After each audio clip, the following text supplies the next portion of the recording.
Again, so we'll try to discuss several topics this morning. Our first topic today is going to be your placenta circumvallata.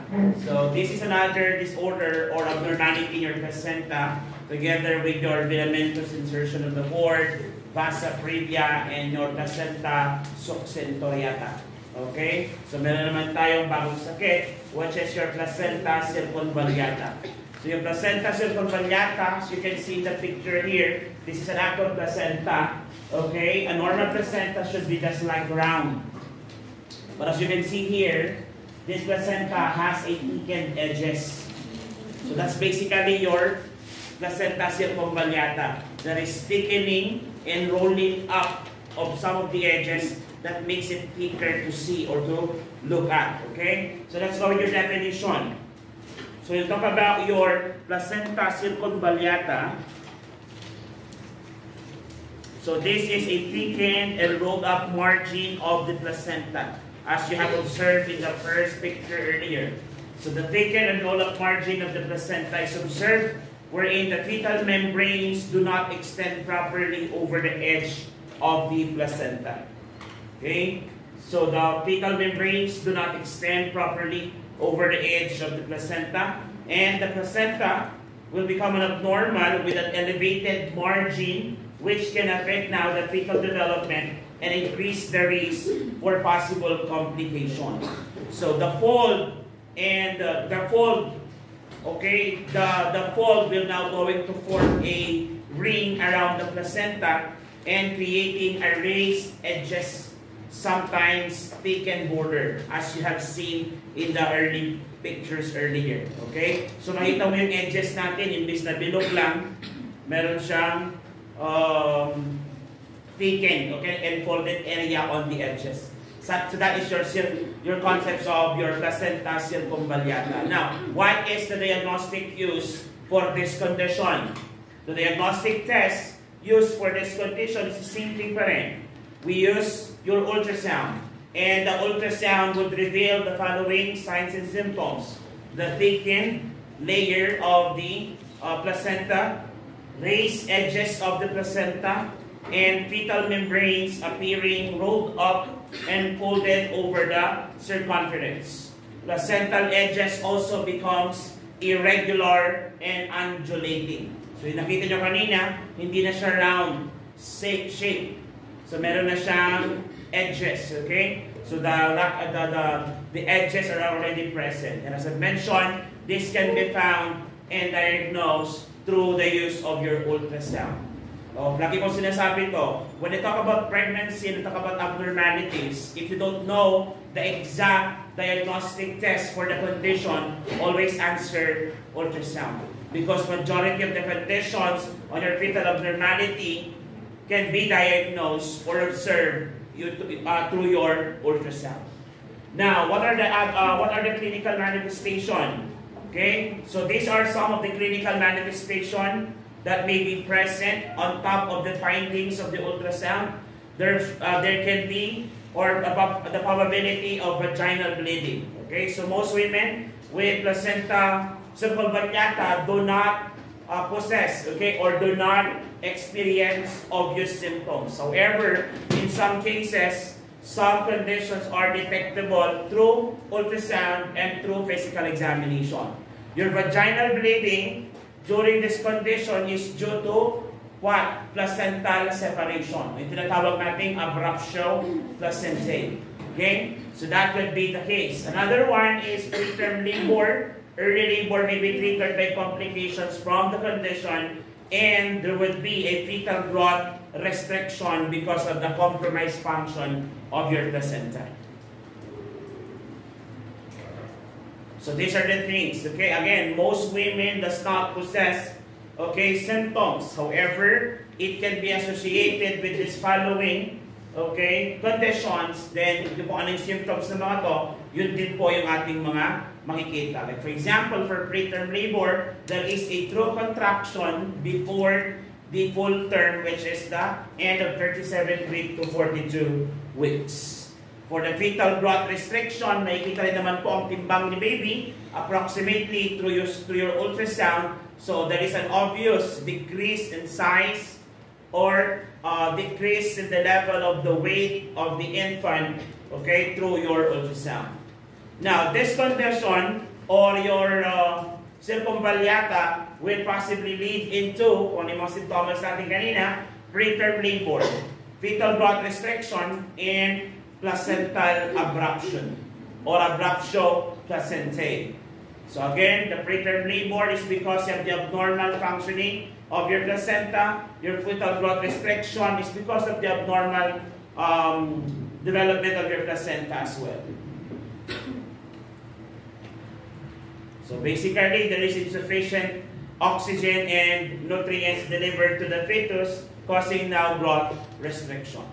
So vaginal bleeding, stillbirth, and cesarean delivery is also part of the complication. Take note, cesarean delivery is not normal by nature. Actually, kapag nag-cesarean na tayo, it means say that something happened. That's why we proceeded with your cesarean section. Kaya, a woman underwent cesarean section is a form of complications. Okay? Just to set it up. Stillbirth, you know what stillbirth is? A fetus were born, okay, lifeless, okay? Okay, so a fetus is born lifeless. Then you force your vaginal bleeding, okay? The vaginal bleeding, okay, kadalasan ito because of the abruptio placentae, okay? And this is commonly painful. So what are the management for this condition? Number one is frequent monitoring. For the frequent monitoring, we will be using your ultrasound, and it has to be frequently monitored during the second and third trimester. And this is used to assess the fetal growth, placental function, and the development of any complication. Perhaps among all the treatment and management, this is one of the most important because you are actually monitoring the possible complication.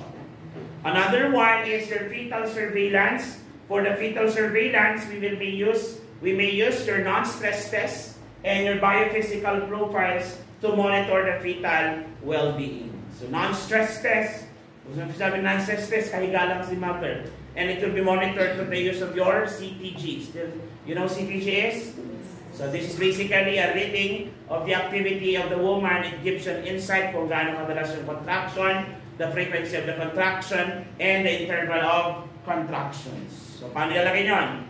Two electrodes will be placed in the abdomen of the mother. One is where the fetal heart tone is heard, and the other one is in the mother's abdominal fundus. Naglagay na ba kayo noon? So kadalasan dito, yung isang load, so i-strap mo yun using a stretchable bandage. Then, yung isa naman, ilalagay mo yung loads na yun. Parang siyang kwan. Parang, parang platito maliit. Okay, with magnet po yun. Okay, with a sensitive electromagnetic wave. Okay, that detects the sound now through the use of, that detects the underlying structure through the use of sound waves. Okay, so ganun pa rin yun. And it will show sa ating CTG monitor. Have you tried or used one? Madalas, if you have your duty sa LUMC and Benguetgen, they have that. Baguio-Gen kasi, hindi ko alam, hindi ako madalas nag-duty sa DR, sa UB nila, but I believe they have also that. Okay, so binibigay natin ito sa mga nag-labor. Okay, CTG. Then it will going to print a paper na parang pinaka-ECG niya, parang gano'n. Tapos mabasahin yun ng doktor, and that would be the basis later on, at ino-note yun sa kanyang partograph. Still remember partograph? Yes, yung partograph, then pag na-note natin yun, titignan natin kung nasa pink siya or yellow classification. Or yung normal lang. Kasi pag nasa pink yan, probably they would go for cesarean section. Nalala niyo ba yun? Yes, whoever taught you partograph, yun, EINC, last semester. Okay? So that is your fetal surveillance. Biophysical profiles, lang yan, yung fetal heart rate, fetal heart tone. Okay? Management of bleeding if there is. Due to placental separation, so, a placental separation, kapag nag-detach na yung placenta from the uterine wall, you would expect that the circulation would also diminish or decrease, causing now fetal hypoxia. So, when the fetal hypoxia occurs, what happens? It may lead to fetal distress. And we don't want that to happen. Okay? Kapag ang baby is nakita na ng fetal fetal bradycardia, perhaps it's already too late. So kailangan kapag tachycardia pa lang siya, which is the initial sign, dapat i-plan na natin, lalo kapag may suspected placental separation, dapat i-plan na natin to go with cesarean section. Especially if the age of gestation is above the age of viability. So if I may ask, what is the acceptable age of viability? Ano ulit? At least, the pregnancy should be above 24 weeks age of gestation. At least that is what we use during the EINC discussion, isn't it? Some books kasi says at least 21 weeks. But ang ginamit natin during EINC, kung di ako nakakamali, is 24. Tama ba? Yes. But sa Pilipinas, yung 24, medyo alanganin pa din. Sa amin sa States, pwede. Pero sa Pilipinas, medyo mahirapan pa kayo doon. Siguro mga 32 weeks yun, medyo kaya nyo. Pero yung 24 weeks, you can't.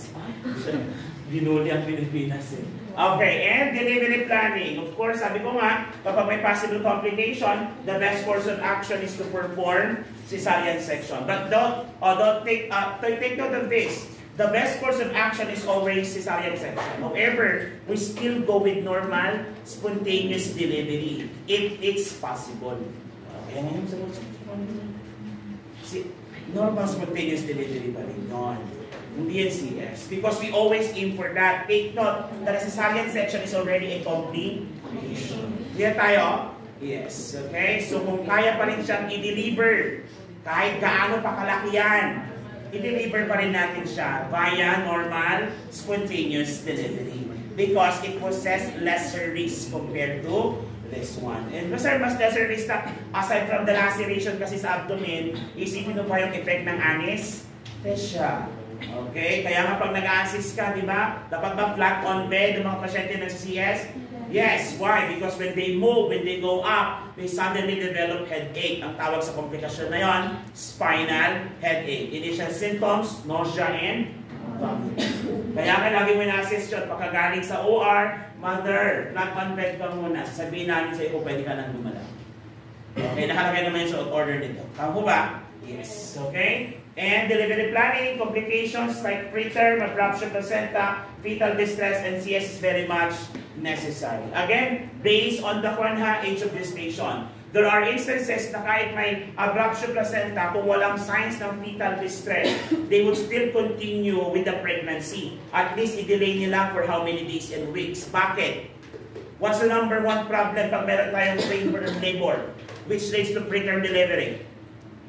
It leads to possible, di ba nakakaroon tayo ng infant immature lungs. Tama ba? So nakakaroon tayo ng neonate will develop an immature lungs. And that will predispose them to develop your ARDS or acute respiratory distress, okay, syndrome. And we don't want that to happen. As much as possible, habang nasa tiyan yan, we would like the lungs to develop. So the longer we can keep the fetus inside the mother's womb while giving the medication to faster the development of the lungs is better. Kaya nakikita niyo yung mga pasyente na kahit nagkaroon na ng threatened abortion, okay? Na nagdugo, nag-bleed, pero hindi pa rin siya sinies. Bakit? Because of that reason. Kasi kailangan ang ginagawa ng doktor, pinapa-complete bed rest si pasyente, ibig sabihin, they will just stay in bed, assisted, while we are giving now your steroids to faster now the development or the production of surfactant to help for the development of the lung maturity in the fetus. Okay? Para pag nilabas siya, hindi na ganon ka-immature ang kanyang lungs. Okay? So, these are your management. Again, NSD is still possible. Carefully monitor for the mother and fetus. So, if NSD is still possible at yung kanyang complications are not really there, still push tayo with NSD rather than cesarean section. Yes, sir, bakit sa area na CCS agad? Maraming factors. Number 1 na dyan, time. Number 2, money. Ano naman yan? So, meron tayong parental reasons, medical reasons, and the doctor's reasons. Okay? So, alam nyo na yan. Magkakaintindihan tayo. Okay? So, do you have any questions with regards to your placenta circumvallata? None. Oh, we're done with this condition.